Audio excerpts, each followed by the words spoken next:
All right, so this is actually insane. I have a story I'm going to tell before we take a look at this. So the title is Simi Valley Residents Angry Over Hoarder House. Simi Valley is really not that far from me at all.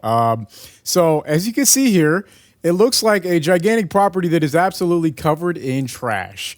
Now, if you've ever lived with a hoarder, you know that it starts with like a room, right? And then it turns into the entire property. I never actually lived with hoarders. No one in my family was actually like hoarder-ish like that. They didn't have any, what would you say, like hoarder attributes or, think like hoarder tendencies, which is just like keeping random stuff. Like hoarders keep like random crap, stuff that is clearly not going to have any value at any time in the future. But later on in life, after I moved out when I was like 17, I moved out when I was first 17. And then I had my own place for the first time when I was like 22, sometime around that, maybe a little earlier than that, maybe like 20. My neighbors, the people who lived in the house in front of me, absolute hoarders. Disgusting. You feel the effects of hoarders whether you like it or not, because hoarders, like, one thing that was insane, that it was just I have so many insane stories about this actually that I've never told anywhere else. One of the craziest things that they would do is they would bag up their trash and they would put it in the backyard and just let it sit there. Like, they didn't throw their trash away. And I think it's because, like, they thought that at some point they would have to go through their trash and find something useful or like something that they had before that they needed to get access to or something. Like, they piled up trash. And so here's how it worked, right? I was living in a triplex and I was like in the middle unit, and they were all connected. Some triplexes, they're separated. This one was connected. So it was like front house, middle apartment, rear apartment, and the front unit was like an actual house, right? All the backyards were connected, but there were like fences in between. So on the other side of the fence, I could see, directly into their little backyard area and into the house because they had these big sliding windows. The ground was covered in things. Like, there were things as far as your eyes could see, just like this, just like how it looks in this image right here. Not a single space of ground was left for space for walking. It was insane. And there were like 9 people living in the apartment too. And kids, there were children living in this place too. Anyways, long story short, they had a huge insect problem that crept into my place. Like, I've always been pretty clean. I barely ever like cook. I don't clean. I mean, I don't clean. I don't cook and I don't eat inside my house. And when I do, I quickly clean it up. So I started having a roach problem when I was like 20 in my little apartment. And I was like, what is going on? I noticed the roach problem started picking up once they started piling trash up in the backyard, which makes sense, right? That's actually how I found that out. I started getting roaches. First it was run roach, then it was 2, then it was like 10. This is after separately, some people heard me tell the story, like when I grew up, my house had a ton of roaches. This is after that. So I was already like, I hate roaches, right? I'm not even like scared of them that much, but I like will terminate them. I turn into T-1000. I will kill them. So I called an exterminator immediately, and I started putting the caulk stuff down, the really potent roach killer stuff. And that's how I found out I have neighbors like that. So anyways, these people are extreme hoarders. I'm sure everybody has their own hoarder story. If you lived around hoarders or near hoarders, let me know your hoarder story in the comments. But let's take a look at this. Simi Valley residents angry over hoarder house. Simi Valley, an eyesore and a that is safety insane. hazard. And months after filing a complaint, they're demanding the city leaders there take action. That's Residents crazy. say the man who lives there does not appear to be incapacitated. One thing too is like, this could be a humongous fire, right? This is basically a landfill. So if there's anything that's flammable back here, it's gonna enrage in flames. If one thing catches on fire, it's gonna start quickly spreading out of control. I would bet that like 80% of this is like pure trash. Not like another like 5% of it is like unused furniture and random stuff, and then the other 5% is just like, I don't know, just random, actual things that you would want to hoard. I don't know what, papers, documents. I don't know. Look at this guy's yard to the right, man. He's probably like, I can't believe I have to live next to this. Residents say the man who lives there does not appear to be incapacitated in any way, and in fact, they say it appears he's actively gathering the junk. K25's Carlos Aceto hoarding. is live in Simi Valley with reaction from both neighbors and city officials.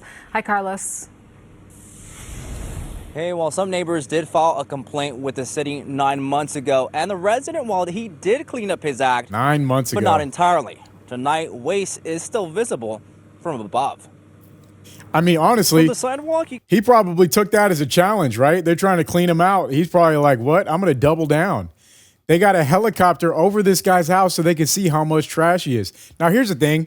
On one side, hoarding is like, some people see it as like a mental, it's like a mental hurdle. Like some people have trouble throwing things away because of memorabilia or whatever. And a lot of people consider hoarding as like a side effect of some other like trauma or mental illness. So I'm not like sitting here making fun of hoarders, but it's also like just insane.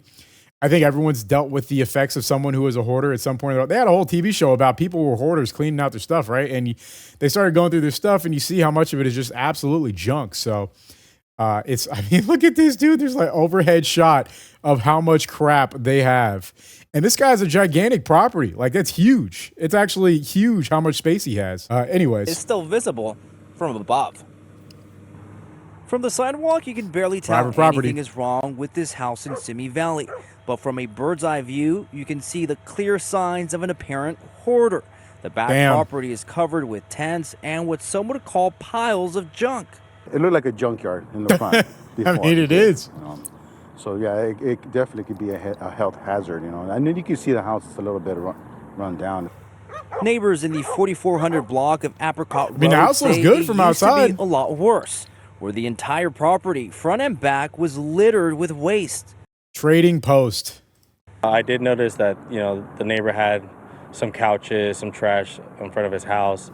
Edgar Munoz says it hasn't been much of an eyesore lately, but there was a foul stench coming from the property not too long ago.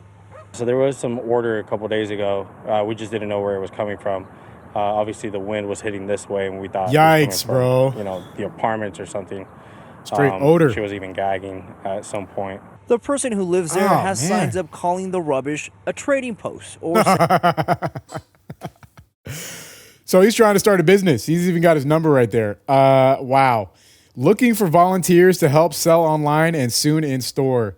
Stop the useless waste. Okay, so I mean, it seems like from his perspective, he's probably doing a great thing, Santa, Susanna. He's probably thinking, it's not junk. Like he has a bunch of valuable things that he needs to, exchange for money. And I would imagine that is how a majority of people who become hoarders start in the first place. They think that the stuff that they're keeping has value. Why would you want to throw it away?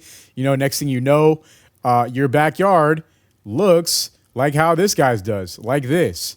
And there's no way anybody is probably, I'm sure there's like some stuff in here that you'd want to sell.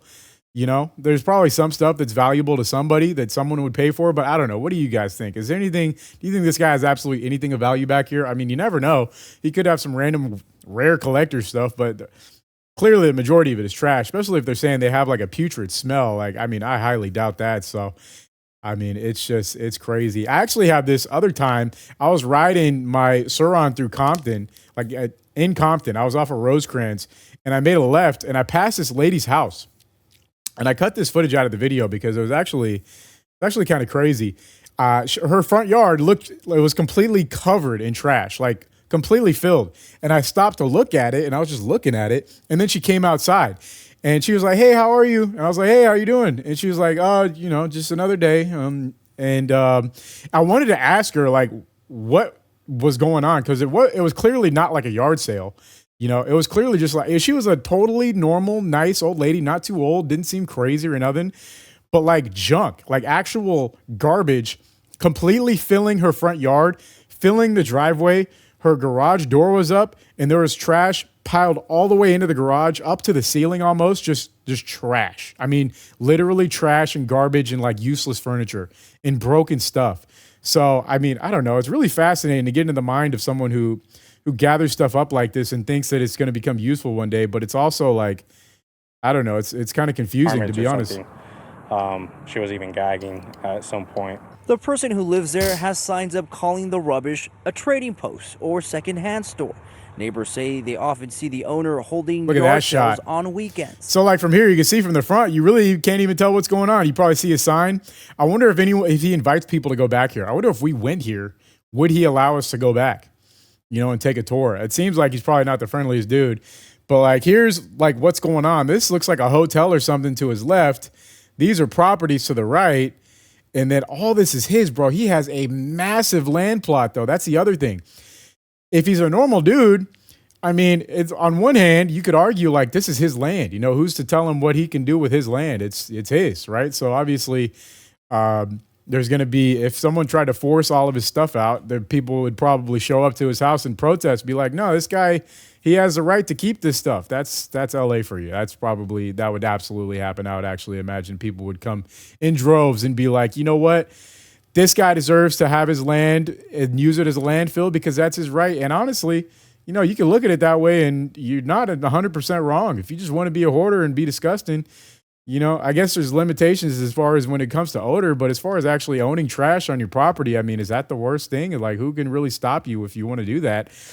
I think the odor is definitely an issue, though. I think we can all agree that the odor is clearly some level of an issue. Holding yard door. Neighbors say they often see the owner holding yard sales on weekends. I don't know where he. You got to go back there, check it out. From, but I know he every day or every other day his truck is full of stuff and he unloads it, and I don't know what he does. Where is he getting the stuff from? He does have yard sales in the weekend at times. Other neighbors who did not want to go on camera say they want the resident to clean up his act. The city of Simi Valley is aware of the issue, and officials have been in contact with the resident. In a statement to KTLA, they go on to say these types of cases can be complex, and gaining compliance often takes time. Our code enforcement and building and safety teams are actively working through the appropriate legal and procedural steps to bring the property into compliance. Okay, here's the thing. I want to know, because there's clearly two sides to this, right? That these neighbors that they talk to seem cool. Anyone who's ever lived anywhere has had to deal with neighbors that are just annoying, right? They're just out to get you for some reason. It's like they have nothing better to do with their time, right? It's like they have absolutely nothing else going on. So they just nitpicking and picking battles with their neighbors all day, right? That's just like what their full-time job is. There could be an element of that to this. Obviously, the city can't just come in and start clearing out this dude's property, especially if he's actively, you know, he's definitely like he's there up here to some extent. You know, he's not like totally 5150. But I mean, let's take a look at what he's got back here. It really looks like a lot of furniture. It looks like furniture, some lawn stuff. There's a barbecue pit right there, some tents. I mean, is most of it junk? I mean, probably. It's probably a lot of junk, but who knows? Maybe some of it has some type of value. Maybe this is how he pays his mortgage. A lot of these older folks with properties they've had since the 80s and the 70s, mortgage payment is like $700-800 a month. He probably is like still paying off his mortgage. Maybe. I mean, actually, that wouldn't even make sense if it was back in the 70s or 80s, but maybe the late 90s. I don't know. I know up until the late 90s, some properties were still like around 200,000 and less, especially in Simi Valley, which is kind of like a more desertish area. So he could have a super cheap mortgage and he's just paying it off by flipping random stuff. So, I mean, there's two sides to it. I don't know. What do you guys think? Is this guy just a crazy hoarder? I don't know. I saw this story and I felt like I had to share it with you guys. Have you ever dealt with a hoarder in your life? Do you have any crazy hoarder stories? Share them in the comments. And I don't know. What do you guys think? Does this guy need to clean up his act? Should he listen to his neighbors? Do they have any rights over him to clear out his own property? Or, you know, is he absolutely in the wrong, stinking up the whole area with his random trash? Let me know.